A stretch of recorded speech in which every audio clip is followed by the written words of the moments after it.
L'assessore al turismo e all'agricoltura del Veneto Federico Caner ha espresso il suo sostegno per le iniziative culinarie volte a contrastare la proliferazione del granchio blu, un crostaceo invasivo nelle acque dell'Alto Adriatico.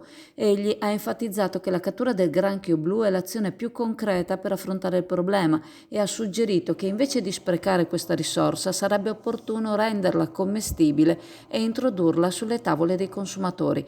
Caner ha evidenziato che l'idea di trasformare la pesca del granchio blu in un'opportunità culinaria potrebbe rappresentare una strategia efficace per affrontare i danni che questo crostaceo sta causando al settore della pesca e all'ecosistema della laguna di Venezia, dichiarata patrimonio dell'UNESCO. L'assessore ha elogiato le iniziative come quella promossa da Coldiretti ad Eraclea, dove è stato presentato un menù a base di polpa di granchio blu.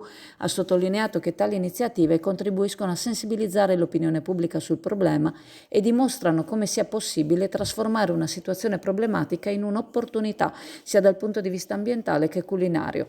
A Chioggia ci sono vari ristoratori che lo stanno cominciando a inserire tra i propri piatti, oltre a commercianti come Matteo Grego che cercano di promuoverlo. Nel frattempo, il direttore del mercato ittico all'Ingrosso sta proseguendo con l'organizzare la prima festa dedicata a questo invasore. Certo è che il granchio blu della Laguna Veneta potrebbe veramente diventare un prodotto tipico, date le premesse, e sperando che nel frattempo non faccia piazza pulita delle altre specie. Il servizio su Matteo Grego e il granchio blu è disponibile sul canale YouTube di Chioggia Azzurra.